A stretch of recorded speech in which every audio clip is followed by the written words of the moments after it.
Siempre. Ok, bueno, vamos a seguir más o menos, ¿no? Sí, o sea, de lo que cabe, pues. Sí. Ok, bueno, pero ante toda esta aluvión de diversidad, surge, ¿cómo se clasifica? O sea, si nosotros, el hombre es un ser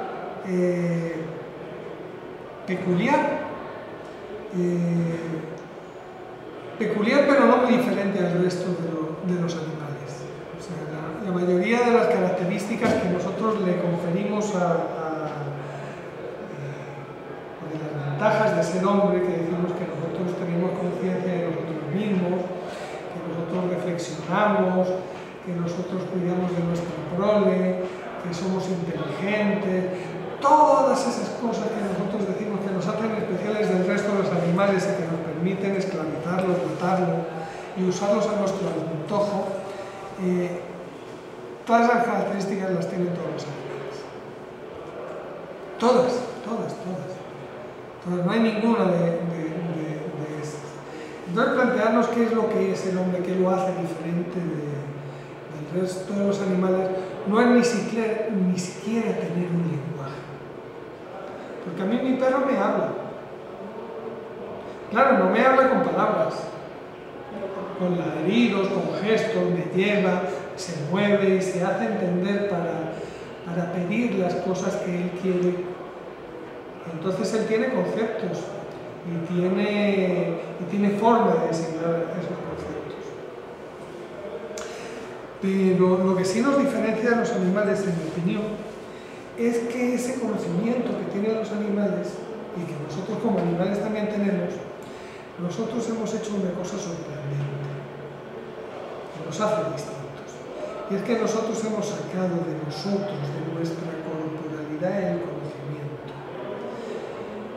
Nosotros hemos sacado nuestro lenguaje de nuestra materialidad y lo hemos convertido en una cosa externa, en un conocimiento, que llamamos cultura, y que lo ponemos externamente a disposición de cualquiera que conozca el código en el tiempo y en el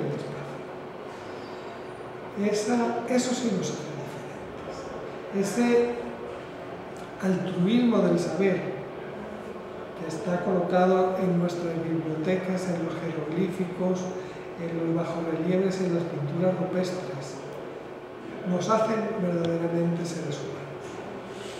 Pero para poder hacer eso necesitamos conceptos que reúnan la realidad diversa del universo en cosas concretas o en cosas no concretas que las concretamos con un nombre.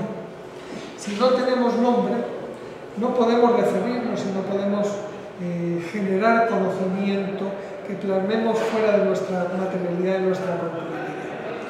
Entonces, en el clasificar están involucradas esas dos acciones. La abstracción del universo en un concepto que engloba la variabilidad en algo que aparentemente es fijo, que para Aristóteles era el mundo de las ideas, el eidos, donde está lo perfecto,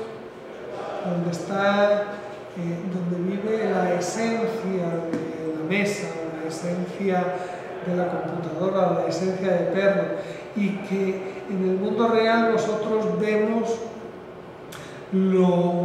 la distorsión de la idea en el reflejo del mundo de las ideas en las sombras del fondo de la cueva, que se mueven y que se deforman cuando pasan de ese mundo de lo ideal al mundo de lo concreto. Esa era la visión aristotélica de la diversidad y del concepto ideal. Es una metáfora interesante para verlo y condujo a un pensamiento fijista, al hecho de que existe la mesa, existe la silla, existe el perro, la vaca, el clavel, la rosa, existen las especies. Y durante muchos años esas especies esas ideas que tienen un sentido real, condujeron a la visión de una lectura textual de la Biblia, de la creación. Y Dios hizo cada una pareja de todos los animales.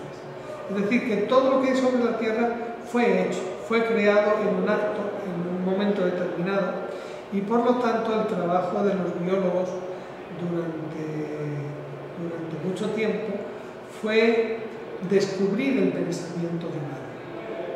Y descubrir, por eso se decía, se han descubierto nuevas especies. Porque las especies existen porque son del acto creador. Y por lo tanto las especies no pueden variar. Y pueden ser descubiertas, descritas y delimitadas. Porque fueron creadas, porque existen las ideas, porque es la idea de Dios. Porque hay una idea que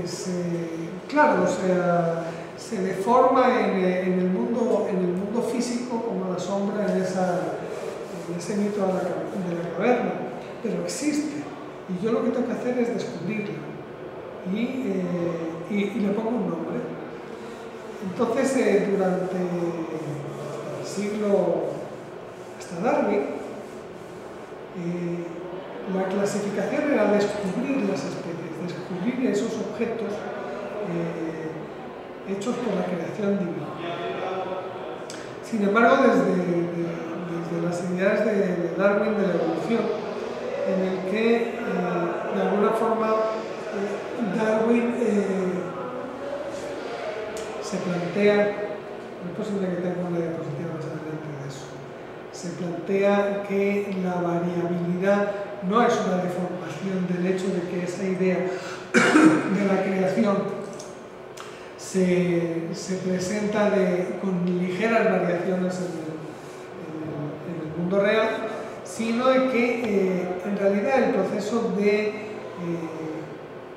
la variabilidad genera un cambio que nosotros podemos detectar y explicar. Es decir, que la expresión de lo actual es resultado de la reproducción de un linaje y no de la expresión de una idea preexistente. Es decir, los objetos del mundo real ya no son el acto de la creación, sino que son el resultado de la evolución. Y entonces ya la delimitación de las cosas, de los objetos biológicos, de los entes biológicos, se vuelve más problemático, porque no solamente tiene que cumplir esas características que nosotros tenemos aquí puestas, y es que si clasificar es ordenar un conjunto de elementos en grupos y subgrupos, ¿cómo los reconozco? Pues los reconozco por las discontinuidades de las características que yo defino previamente. Yo no puedo hacer una clasificación si no establezco una morfología, si no establezco unas características que me permiten separar las sillas de las mesas. Digo, bueno, pues las sillas no tienen respaldo y las mesas sí tienen respaldo. Ya estoy, y las mesas tienen un tablero y las sillas también tienen tablero. Bueno, aquello que es una silla o un banco, una banqueta, un taburete o una mesa. Entonces tengo que empezar a estudiar una morfología y a saber cuál es esa arquitectura de esa morfología, cuáles son sus partes, qué significado tienen, y buscar entonces las regularidades y las discontinuidades para poder establecer grupos entre sí. Lo primero que se hizo fue estudiar el aspecto externo, la forma tangible, la forma en el sentido más semejante a Goethe de la forma de lo físico y las relaciones entre esas estructuras en las que yo ese organismo lo puedo dividir en sus conjuntos, de tal manera que en la biodiversidad no solamente tenemos un enfoque sobre el organismo como objeto biológico, sino también la forma puede ser un objeto biológico. Y cada uno de los órganos y de las partes que conforman un organismo determinado. La morfología es otro campo de acción en el estudio de la biodiversidad, que no lo hemos visto los tres niveles digamos básicos con los que se está estudiando la biodiversidad, pero la morfología es otro nivel en el que podemos establecer análisis de biodiversidad. Y el otro nivel es el nivel evolutivo, de la biodiversidad. O sea, qué niveles de evolución están presentes en un espacio y en un tiempo determinado.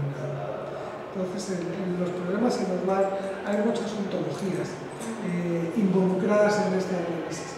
Y hasta ahora la clasificación biológica es una clasificación que utiliza estos grupos a los que los tienes que poner un nombre. Y por eso decimos que es taxonomía, grupos con nombre. Y esos grupos con nombre tienen un término para designarlo genéricamente que son los taxones. Es decir, una especie es un taxón. Homo sapiens es un taxón. Como Canis familiaris es un taxón. Y la especie como categoría es un taxón. Pero tenemos categorías con niveles de abstracción cada vez mayores. Es decir, y que ya no tienen una representación en el mundo físico. La especie, el Homo sapiens, estamos aquí, nos podemos tocar, toque un Homo sapiens. Me estoy tocando. Ahora bien, cuando nosotros nos planteamos abstraer a un nivel jerárquico superior, decimos, toque un mamífero. Las vacas son mamíferos y los ornitorrincos casi, y los canguros casi. No, esos no son mamíferos, tienen leche pero no son mamíferos, son monotremas. Pero se parecen a los vertebrados, ¿verdad? Y entonces resulta que nosotros con esas características que hemos utilizado podemos hacer grupos que tienen un nivel de abstracción superior. Son conjuntos de grupos que tienen representación en el mundo físico. Y entonces se ha generado un nivel de jerarquía encáptica o inclusiva en el que todos los organismos de la vida están dentro de la vida. No hay nada que digamos que es vivo que está fuera de la clasificación. Y dentro de los mamíferos están todos los mamíferos. Y dentro de ese sistema de clasificación no hay un grupo que sea, y ahí está lo que no sé. No, todo tiene un grupo. Y todos los grupos se engloban en un grupo superior, en otro, en una pirámide hasta que llegamos a la vida en su conjunto total. Y esta clasificación entonces decimos que es jerárquica y encáptica en el sentido de que los grupos no son solapados. Un organismo no puede estar en dos grupos a la vez. Ni solo, ni fuera de la clasificación, ni puedo pertenecer a dos grupos diferentes. Es decir, como las muñecas rusas, una dentro de la otra, Y esa es una limitación que lo vamos a ver más adelante, y es que la clasificación biológica actual reconoce para un organismo, todos los organismos están involucrados en todas las categorías de todos los niveles. Es decir, no hay una clasificación de raíz, un grupo ligado a la raíz, sino que si la clasificación, no sé si lo tengo, esta es la definición de texto, si la clasificación tiene jerárquicamente esta más adelante. Pues aquí tenemos los dos niveles de taxón básicos, especie y género, es decir, nosotros somos Homo sapiens, pero el género es Homo, los hombres. Claro, no queda ninguno, pero los cromañones, los neandertales, el Homo habilis, el Homo erectus, son otros homos, pero no son Homo sapiens. No están presentes, pero hubo momentos en los que sí convivieron varias especies de Homo en la Tierra, pero no eran Homo sapiens, solamente. Y esa es una pregunta que uno se hace, ¿por qué no están? Porque normalmente si competíamos por el mismo recurso, terminamos por extinguirlos.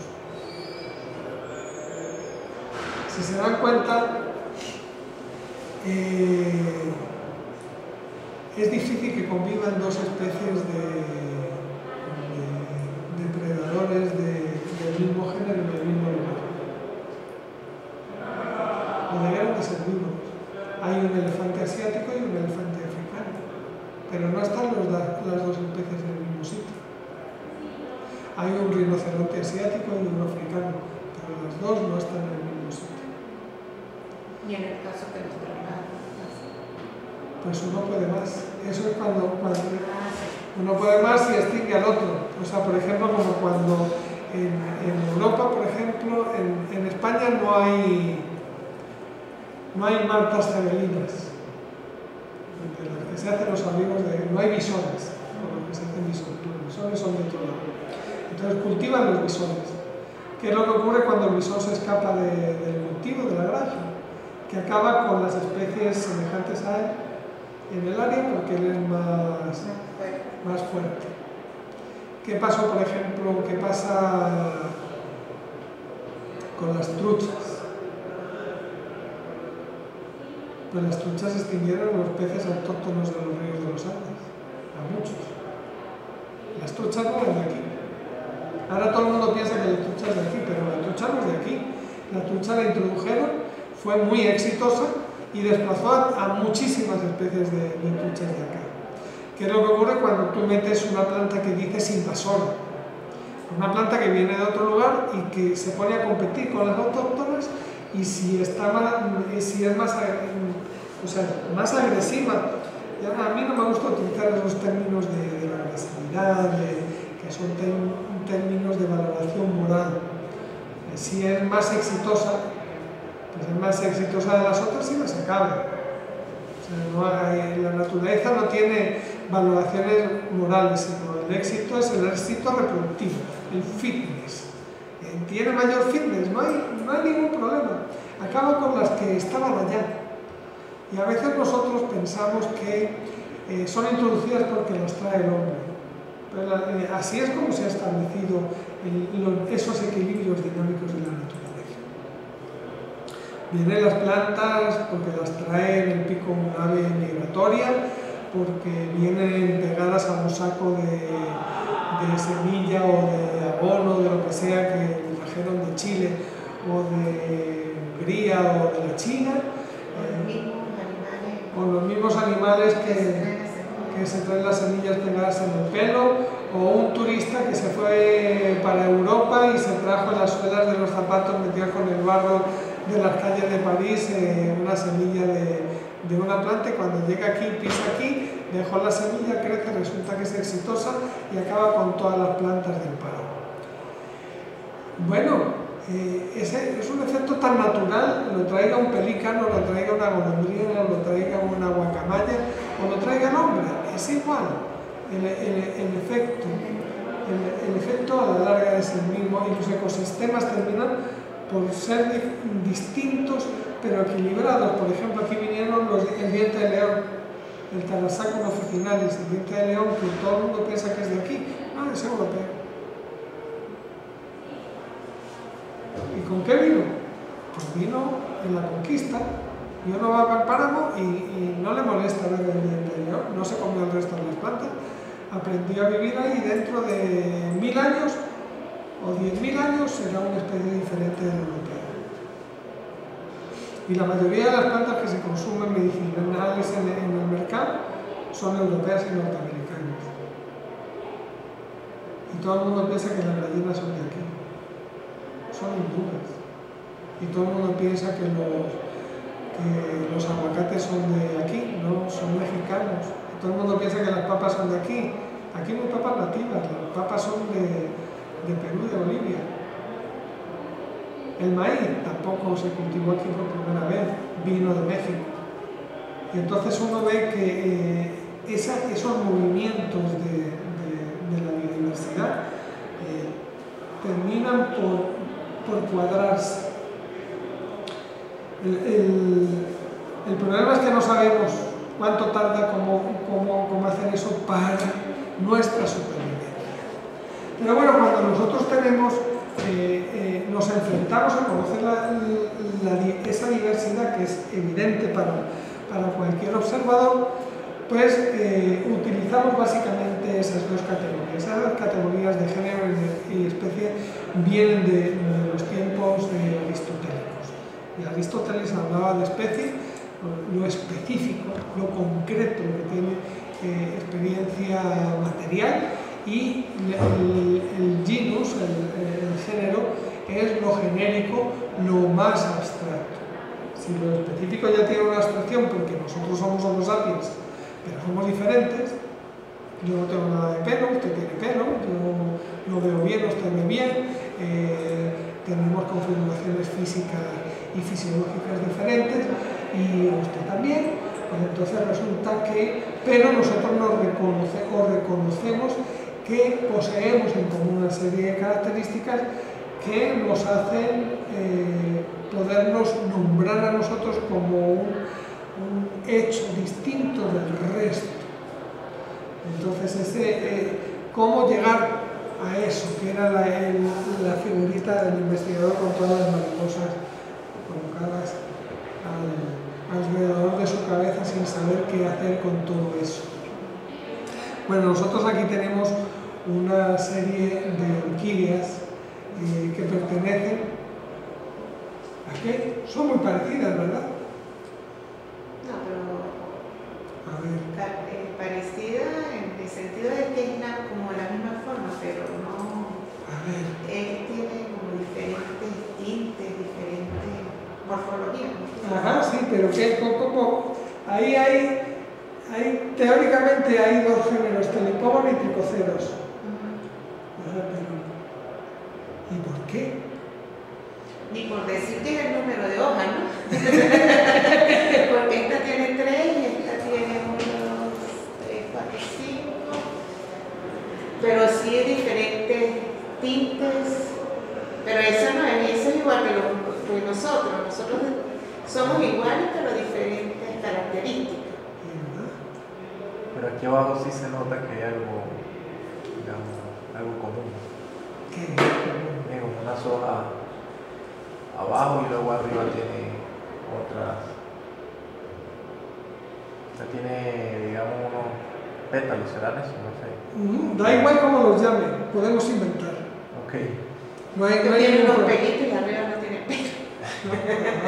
ok, estamos observando, estamos analizando la forma, ¿verdad? Sí, tiene como unos pétalos abajo y luego arriba tiene otra capa más de pétalos y está así como. Ya, usted ve más que los biólogos, que los estudiantes de biología. Sí. Si a los estudiantes de biología uno les pregunta eso y dejan de ver. Dejan de ver y se preocupan porque es lo que yo quiero que me conteste. Y ustedes no tienen, y en general pasa con los que vienen, los que están fuera de una materia que no tienen prejuicio. Y entonces miran y observan y sacan correlaciones que están bien. Usted está viendo el carácter fundamental que un botánico avezado ve. Claro, porque nosotros no estamos corruptos en ese sentido. Exactamente, ¿no? No tienen miedo de equivocarse. Claro, Dicen lo que está bien. Eso es una actitud absolutamente fabulosa para hacer cualquier trabajo de taxonomía. No tener prejuicio, no pensar que las cosas existen, sino verlas y decir, a ver qué es lo que ocurre. Pues sí, usted lo vio muy bien. Las flores de abajo tienen la relación de tamaño de los pétalos inferiores y los superiores, más o menos 1 a 1, y las de arriba tienen los pétalos del verticilo superior 3 a 1 las de abajo. Si usted ve, las de arriba tienen lo que sería el cáliz muy estrecho y los pétalos muy anchos, y al final de abajo tiene más o menos aproximadamente igual de anchura los 2 verticilos de pétalos. Y las dos tienen 2 capas, pero no tienen, estas los tiene estrechos. Son estrechos, estos son anchos, y si ve este ancho, Y todos los tricóceros tienen esa relación de anchura de los pépalos de los dos verticilos más o menos 1 a 1, y todos los telipogos tienen la relación de los dos verticilos en el que uno es por lo menos 2 veces más ancho que el de abajo. Y con ese carácter morfológico, yo cualquier flor de orquídea, no son orquídeas paramunas, de los bosques nublados y de los páramos, cualquier orquídea que tenga ese aspecto, yo la puedo clasificar en cualquiera de los grupos. No puede estar en telipogos y en tricóceros a la vez. Son grupos disjuntos, sí. Así que ¿Y cómo hacen para ver la similaridad? Ajá. Porque hay... No, o sea, por ejemplo, puede ser que se parezcan y pertenezcan a otro grupo. Como sinónimo. Cuando nosotros estamos hablando de sinónimos en lenguaje natural. Sí, bueno, existe ese concepto sinónimo, lo veremos en la nomenclatura, pero no tiene... el problema de la clasificación viene en el análisis morfológico. O sea, el análisis morfológico no es solamente la apariencia, que eso es lo que se llama la analogía, sino la similitud esencial, que es lo que conocemos como la homología, que no tiene que ver con el parecido, sino con el origen genético del carácter. Es decir, cuando tú puedes determinar que dos estructuras de esta es la historia, los personajes, las 3 etapas fundamentales de la clasificación. Yo creo que seguimos un poquito porque si no vamos adelantando, porque de todo eso voy a hablar. Aquí tenemos, digamos, que las 3 grandes etapas, digamos, del pensamiento filosófico, no de las escuelas clasificadoras, ni de las metodologías de clasificar, sino de las etapas en el conocimiento de la humanidad que proporcionaban los paradigmas para abordar la clasificación. Entonces, para Aristóteles estaba esa visión idealista del mundo de las ideas, de lo tipológico. Existe el león, existe el hombre, existe la mesa, existe la piedra. Entonces la roca es una idea, y todas las rocas que hay son deformaciones de la idea, son las representaciones cuando se materializa la idea en ese mundo. Es como cuando uno ve el mito de los dioses griegos, que por eso es ese pensamiento aristotélico. ¿Qué son los dioses griegos? Que son inmortales, y cada uno de los dioses tienen una cualidad, ¿verdad? Son los dioses como de las pasiones del hombre. Entonces decimos, no, pero en los dioses no son pasiones, sino es la cualidad. Y en el hombre se convierten en pasión. Entonces, esos sentimientos del hombre están idealizados en los dioses. Y esos dioses son los que dominan, se representan mezclados en el hombre. Entonces los dioses querían bajar a la tierra para enamorarse de las mujeres de la tierra y ser mortales para vivir las pasiones, y no la cualidad, sino la pasión. Entonces el mundo de las ideas, si nosotros éramos mortales, somos los mortales que nos expresamos en el mundo defectuosamente. O sea, no somos puros como los dioses, sino somos una mezcla y somos una expresión dominada por esas pasiones y poderlas controlar en el mundo real. Entonces lo mismo para Aristóteles, era muy fácil tomar esa visión de un mundo ideal que se manifiesta en el mundo terreno, y por lo tanto podía perfectamente conocer. O sea, la pregunta de que yo puedo conocer la diversidad del mundo, sí la puedo conocer, porque está representada por las ideas, no importa que estén deformadas, porque yo puedo reconocer la idea en esa silla que se le rompió una pata. Reconozco la silla porque la silla existe. Yo puedo reconocer el león aunque sea calvo, porque está deformado, y entonces entiendo la diversidad como esa deformación, porque existe la idea. Entonces, mundo real lo pongo en el mundo de las ideas, y al que le pongo nombre es a la idea, no al mundo real. Entonces la clasificación desde ese punto de vista tipológico es muy factible. Esa visión llega hasta el Linneo. Linneo es el que nos genera esa idea de que todo está en el libro gordo de Petete. En realidad es el libro gordo de Linneo. Las especies plantaron en el caso de las plantas, ¿no? Entonces se vinieron los españoles a América, y los alemanes y los franceses. Llegaban en un barco los soldados y siempre llevaban un biólogo. Llegaban un tipo con un libro de Linneo y se bajaba en el puerto, veía una mata y decía: ¿cuántos pétalos tiene? ¿Cuántos estambres tiene? Esto es fulanita. Ah, no está en el libro, especie nueva. La descubrieron y la metieron otra vez en el libro. Y así es como empezó a crecer. El mérito del Linneo fue hacer un método utilitario y crear una norma de nomenclatura. De tal manera que él generó, utilizando esos criterios de género y especie, una nomenclatura que decía todas las especies se nombran con el nombre del género y el nombre de la especie.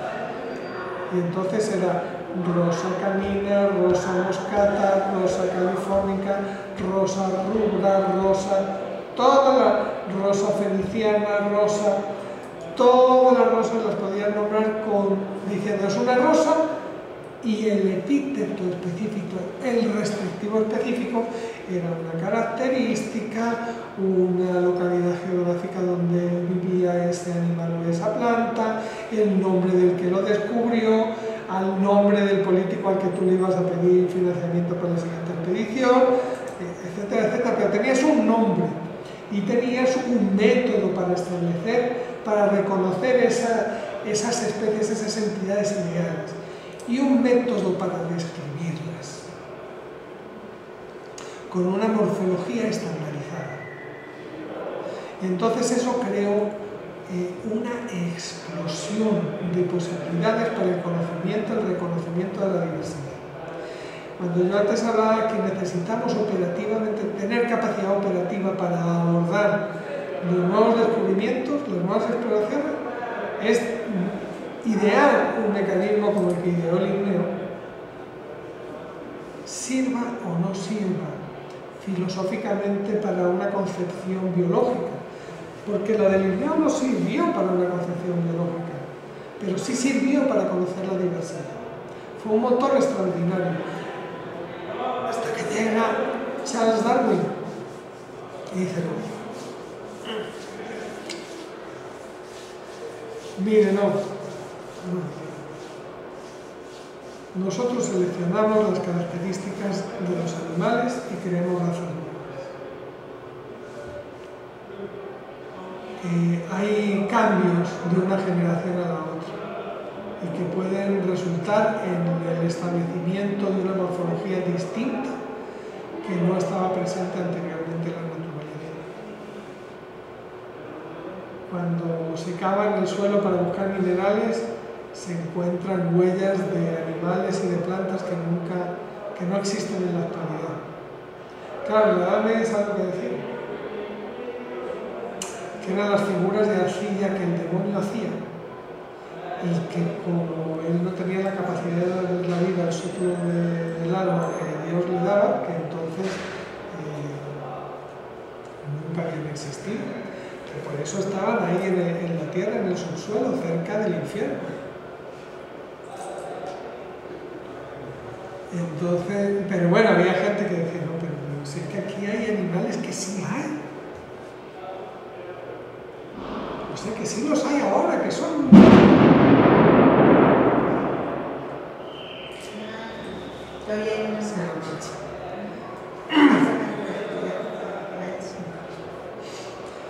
Entonces esas situaciones de visión de que hay cosas en los cultivos que no están en la naturaleza, que quiere decir que el hombre las hizo, y las hizo como seleccionando utilizando la variabilidad, que había fósil, y cuando llegó a Galápagos y él vio que unas islas perdidas en el océano donde no podían haber llegado nada más que a lo mejor una pareja de pájaros o algo así, y había una diversidad de pinzones con picos especializados en cada una de las cosas que comían,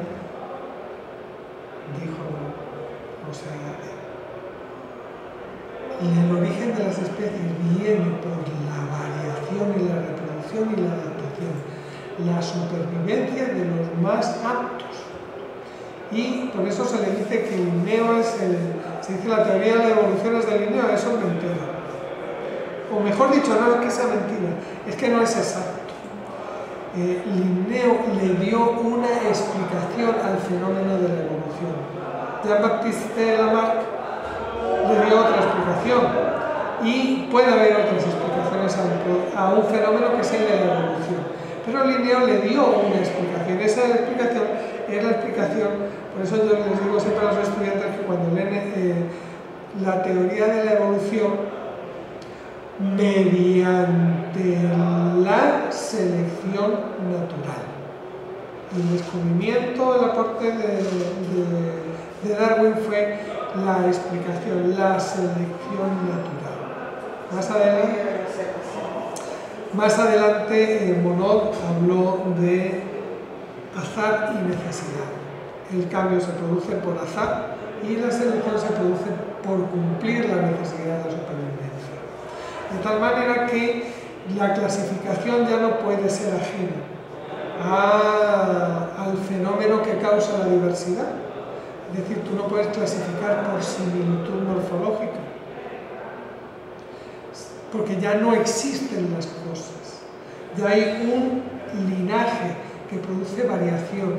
Luego los caracteres son heredados de tus ancestros. Luego tú no tienes tu apellido de lobo, lo tienes porque lo heredaste. Y tienes abuelos, y tienes bisabuelos y tatarabuelos. Y entonces resulta que tú eres similar, tú eres familiar a otro que tenga tu mismo linaje. Y eres distinto. Pero entonces si tienes la oreja así y no la tienes así, no es por tu propio mérito, sino por tu linaje. Entonces la comparación de las características es entre los linajes, no es abstracto.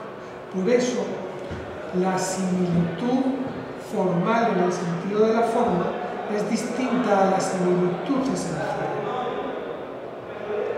Entonces la clasificación ahora se trata de hacer, o tiene que reflejar, esa similitud esencial, esa similitud del origen, que es la homología.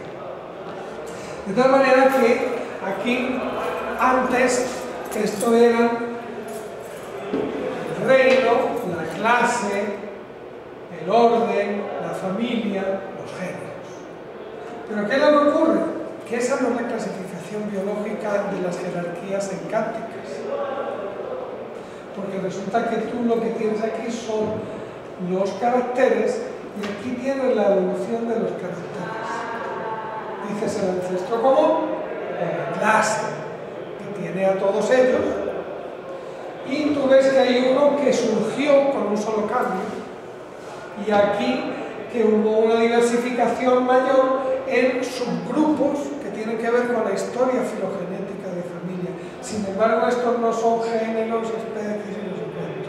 Hay una discrepancia entre la teoría que explica la diversificación y el método que utilizamos para clasificar. Eso está causando hoy en día estamos llegando a lo que dirían en teología una singularidad. Lo que nos dice la ciencia, lo que nos dice el estado de conocimiento ahora mismo, no se compagina con la manera en la que registramos la biodiversidad. Tenemos un problema con la clasificación grande, muy grande. Entonces, en la arquitectura de datos para un ingeniero de sistemas que se plantee el desarrollo de el tema de la clasificación, hay un problema muy serio filosófico para modelar la clasificación. Ese cualquiera de ustedes lo puede tomar. Hay algunas iniciativas muy interesantes de cómo tratar las clasificaciones, cómo abordar el tema de la clasificación y cómo abordar una clasificación que no sea jerárquica y encáptica, aunque sí sea y que sea lineal. Entonces ese es un problema filosófico muy interesante sobre para poder modelar la clasificación biológica, y el otro es cómo trabajar con modelos de clasificación distintos, teniendo, por ejemplo, que yo tengo las mismas especies y no todos meten a las mismas especies en los mismos géneros y no todos meten los mismos géneros en las mismas familias. La delimitación en las categorías superiores son distintas, y cómo comparar las diferentes clasificaciones entre sí. Eso hay algunos trabajos hechos en el tema. Ok, entonces nosotros aquí tenemos superpuestos los dos modelos, el modelo evolutivo y el modelo de las clasificaciones jerárquicas y encápticas. Es una solución de compromiso. Como, digamos, el código de nomenclatura botánico y zoológico y de bacterias y de todo, exige, porque fue escrito como una ley, como una constitución a principios del siglo pasado, donde la concepción de la clasificación jerárquica encáptica, entonces nosotros decimos hay reino, división, clase, orden, familia, género y especies. Pero nosotros lo que tenemos es una relación filogenética, una hipótesis de la diversificación taxonómica que viene en nodos dicotómicos, y que cada una de esas ramas, de esos clados que se llaman, son asimétricos en cuanto a su diversificación interna. Entonces lo que se establece son niveles de corte. Y entonces dice, ok, yo tengo aquí dos reinos, y en este nivel tengo 3 divisiones, y en este nivel tengo 5 clases, y en este nivel tengo 1, 2, 3, 4, 5, 6, 7, 8, 9 órdenes. Entonces, pero resulta que aquí el reino tiene solamente en su interior una división, tiene una sola clase, tiene un solo orden, tiene una sola familia, tiene un solo género, tiene una sola especie.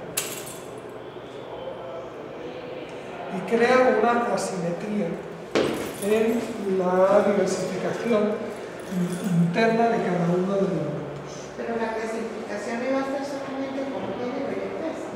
No, esas son las básicas. El nivel de abstracción, los géneros los juntas en familias, las familias las juntas en órdenes, los órdenes en clases, las clases en divisiones, las divisiones en reinos. O sea, las especies son las ramas del árbol. Son las hojas. Las hojas del árbol y lo demás son las ramas. Y lo demás son ramas. Entonces, lo único que tienes físico, efectivamente, me pareció muy bonita el color que lo ves. Es decir, yo lo que tengo es una hoja. La hoja está en una rama y hay un nivel de orden en las ramas hasta que llegas al tronco, que sería el ancestro común. Y en realidad lo que uno tiene son las hojas. En realidad lo que uno tiene son las hojas. Eso es lo que uno clasifica. Y eso es lo que uno clasifica, pero uno también hace la abstracción en los otros niveles jerárquicos. Y esa abstracción de ese árbol es, si uno lo ve solamente en los bloques rosados, es una clasificación tipológica, pero si uno ve la ramificación que subyace, no solamente está el nivel jerárquico, sino que están las relaciones de parentesco entre ellas. Entonces, hoy en día la clasificación tiene que reflejar las relaciones de parentesco, y no es una cosa fácil. No es fácil. No es fácil desde un punto de vista algorítmico. En términos generales, esto es lo más afectado, pero las hay de 7 y de 11. Esto es lo más afectado, es lo que se conoce como el árbol de la vida. Son las grandes ramas que hay, ¿no? Entonces se dice que nosotros tenemos el origen químico de la vida, o sea, la evolución prebiológica, prebiótica aquí, donde se construyen esos ladrillos de la vida, y que de aquí surge una línea muy antigua, que son las arqueobacterias, en un nivel de organización unicelular procariótico, y que de aquí surgen las eubacterias, que muy rápidamente se han diversificado en 3 grandes grupos, eubacterias y enobacterias, y otro grupo que son los monedas.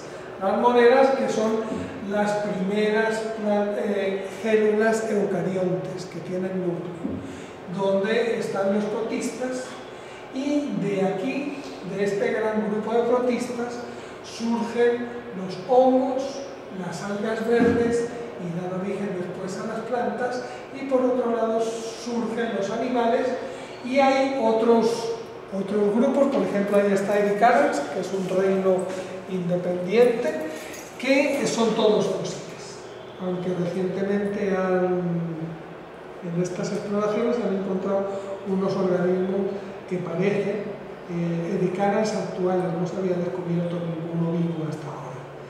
Había unos fósiles, unos estratos fósiles donde habían extraído un montón de fósiles de unas formas de vida que no eran ni animales, ni plantas, ni hongos, ni nada, Ericaras. Y ahora encontraron uno que dicen, esto será uno de esos fósiles, pero que está vivo, que sí hay todavía sobrevivientes de ese grupo, pero todavía no lo han delimitado. Entonces esa es más o menos la propuesta que hoy en día hay sobre los grandes grupos de los seres vivos. Y el trabajo del análisis de la biodiversidad, evidentemente ya no son los leones, ni los gatos, ni las plantas, sino que viéndolo desde esa perspectiva es enormísimo.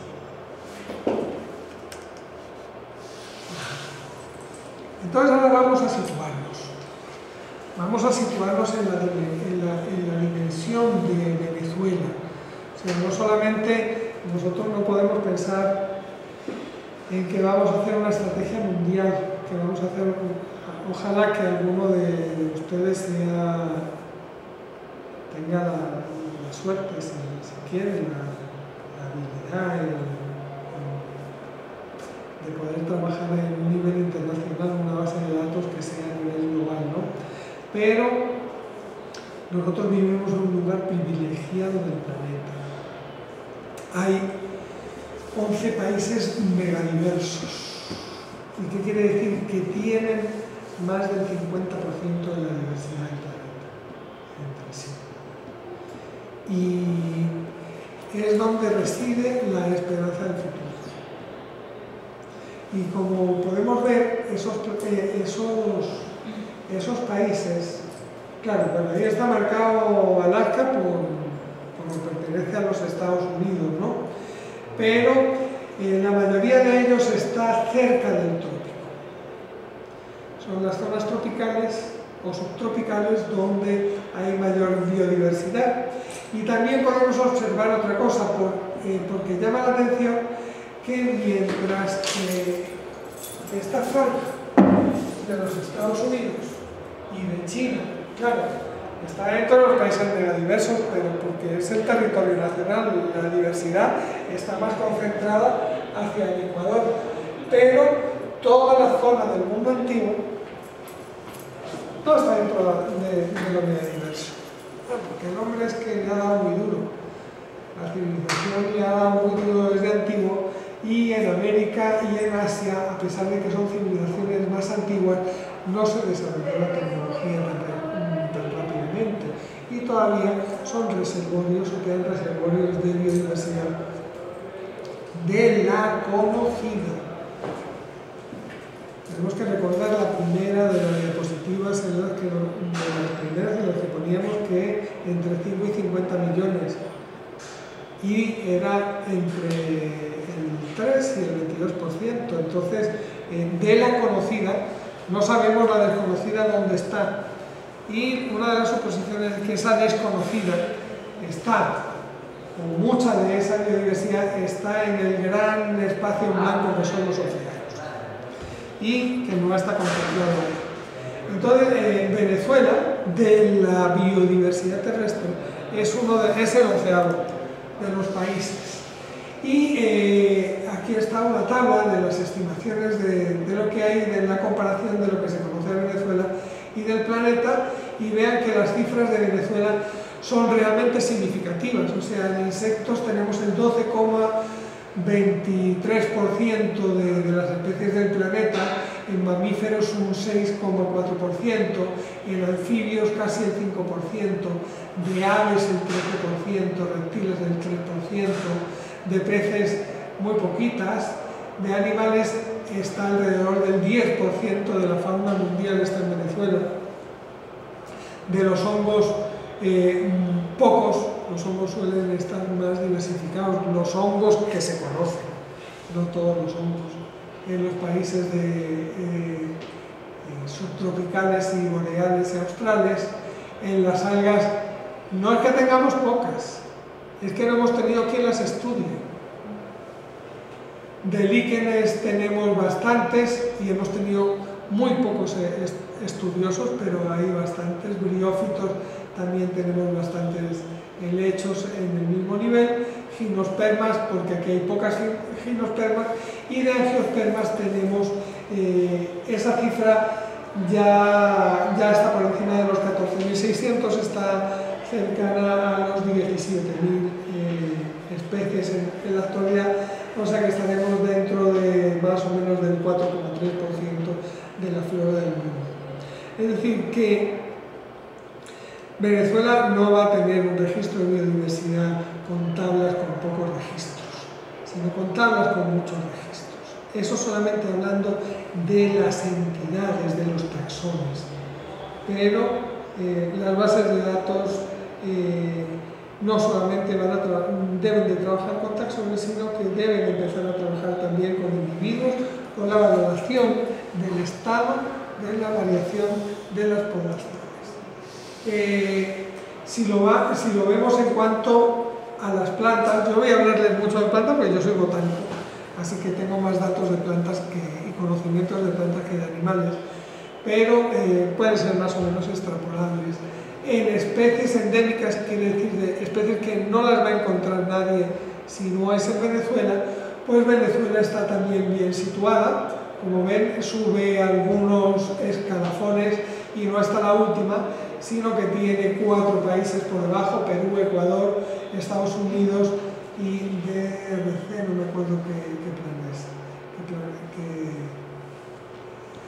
qué países.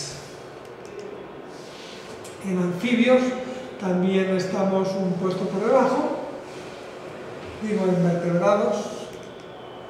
Y si nosotros vemos por ambientes con ecosistemas que necesitan su conservación, que es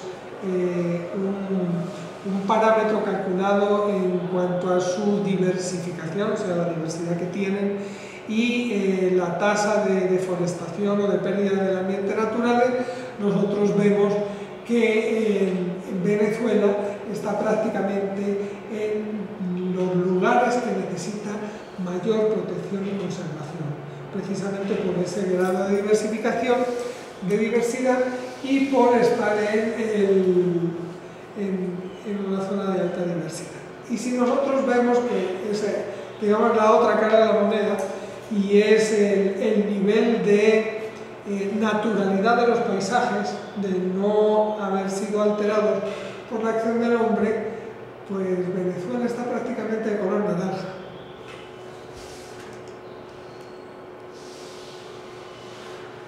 Solamente Bolívar y algo de Bolívar y parte de Amazonas tiene ambientes completamente naturales, el resto están alterados. Es decir, que trabajar en el registro y en la valoración y en el control de la biodiversidad en Venezuela es supremamente importante, no solamente para Venezuela, sino para el planeta. Es decir, que nosotros tenemos una misión que cumplir aquí. Aquí tenemos un mapa con el registro de las colecciones botánicas que están disponibles en las bases de datos internacionales de color verde, y las que están de color rojo son las que están depositadas en el herbario del Instituto Jardín Botánico de la Facultad de Ciencias. Yo les pongo esta ilustración para que se den cuenta que el nivel de conocimiento de exploración del territorio nacional es muy poco. Eso son aproximadamente unos 150.000 registros que están georreferenciados. El cálculo que hicimos del país es que debe haber alrededor de unos 800.000 registros en las colecciones de plantas, pero la densidad de colección no creo que aumente mucho. A nosotros nos queda mucho, pero estamos hablando del orden en plantas de unos 800.000 ejemplares de herbarios repartidos en unos 70, 80 herbarios en el mundo, en colecciones físicas, ¿no? Que pueden resultar del orden de un millón de registros. O sea, la información que nosotros moveríamos en plantas está alrededor de los 2 millones, 3 millones de registros en un sistema más o menos como de 25 o 30 tablas. Y ese es más o menos el trabajo que nosotros vamos a hacer durante este curso, analizar cómo la estructura para determinar esas tablas, solamente de lo que sería a nivel taxonómico y de ejemplares. Y con problemas que van surgiendo, como cómo abordar la clasificación, el modelado de la clasificación, el registro de la visualización de la data por la clasificación, porque es que resulta que no es lo mismo ver la data así, que uno dice, esos son plantas. Ahora vamos a ver cuántas gimnospermas hay, cuántas angiospermas, cuántas lamiáceas, cuántas rosáceas, cuántas del género tal. Y si yo cambio la concepción de la clasificación, ¿cómo cambia esa representación? ¿Cómo valoro yo qué región del país? Porque cuando se hicieron, por ejemplo, los parques nacionales, en todo el mundo, ¿qué es un parque nacional? ¿Para qué sirve? Para conservar las cosas. ¿Y sabes lo que hay en el parque nacional? Pues naturaleza. Sí, pero no sabemos lo que hay. Tú te vas al Parque Nacional Sierra Nevada y no hay un catálogo ni de las plantas, ni de los animales, ni de nada. ¿Qué es lo que estamos conservando? O sea, ¿realmente sabemos si lo estamos conservando? Si no sabemos lo que estamos conservando, ¿cómo vamos a saber si lo hemos conservado? Tenemos un mecanismo para valorar eso. Entonces, cuando yo hago esas preguntas, aparte que es como para meterme no con este gobierno, sino con todos, es como para decir, ¿para qué sirve el registro de la biodiversidad? O sea, esto no es solamente un ejercicio, como decía antes, académico, o sea, hay una necesidad tangible de disponer de herramientas y metodologías fáciles, claras, operativas para hacer ese registro. Porque si no se tiene, si no lo podemos registrar, si no lo podemos valorar, si no nos hacemos las preguntas, si no hacemos una arquitectura adecuada que permita no guardarlo de cualquier forma, sino poder hacer esas preguntas. ¿Hemos conservado o no hemos conservado? ¿Qué era lo que había cuando se creó? ¿Por qué? ¿Será que están bien creados? ¿Será que hay otras áreas que tenemos que crear? No, es que ya están creadas y tenemos la mayor cantidad de parques nacionales. Bueno, a lo mejor si nosotros podemos registrar los datos de biodiversidad y podemos analizar, y ese registro nos permite hacer el análisis adecuado para poder hacer la pregunta y decir, ¿cuáles son las áreas del país donde está la mayor biodiversidad genética, ecosistémica o taxonómica? Y a lo mejor resulta que no están en el Parque Nacional Singapur, o no está en el Gentiltierra. Seguro que está. Pero a lo mejor hay otras áreas que sí tenemos que preservar, ¿Y cómo vamos a ver ese efecto de conservación? Porque todo se fundamenta en los datos. O sea, si yo no registro los datos, ¿cómo voy a preguntar la validación de los datos? Y no tenemos una buena estructura para guardar los datos, si no tenemos unas buenas herramientas para analizar esos datos que están bien estructurados para poderlos analizar, entonces no tengo nada. Cuando yo puedo hacer climatología, ¿por qué puedo hacer climatología?